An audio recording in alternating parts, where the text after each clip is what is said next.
अहिल्यानगरमध्ये नाट्यसंकुल कामाचा दुसरा अंक लवकरच. आमदार जगताप यांच्यासह आयुक्त डांगे यांच्याकडून कामाची पाहणी. अहिल्यानगरमध्ये प्रोफेसर कॉलनी चौक इथल्या महानगरपालिकेच्या नाट्यसंकुलाच्या कामाची पाहणी आमदार संग्राम जगताप यांच्यासह आयुक्त यशवंत डांगे यांनी केली. यावेळी त्यांनी नाट्यसंकुलाच्या कामाचा दुसरा अंक लवकरच सुरू होईल असं सुतोवाच सुद्धा केलं. नगरकरांच्या हक्काचं नाट्यसंकुल शहरात यासाठी महापौर असताना नाट्यगृहाच्या कामासाठी शासनाच्या माध्यमातून निधी उपलब्ध करून दिला.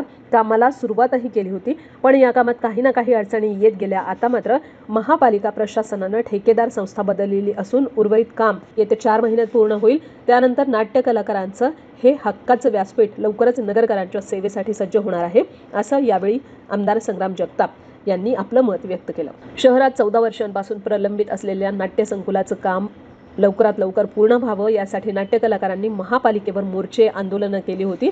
कलाकारांना त्यांच्या हक्काचं व्यासपीठ असावं यासाठी आमदार संग्राम जगताप यांनी महत्त्वाची भूमिका या संदर्भात पार पाडली होती. आमच्या लढ्याला यश आलं. लवकरच या नाट्यसंकुलाचं काम पूर्ण होऊन या ठिकाणी युवा नाट्य कलाकारांना आपली कला सादर करता येईल असं मत अनेक नाट्य कलाकारांनी यावेळी व्यक्त केलं.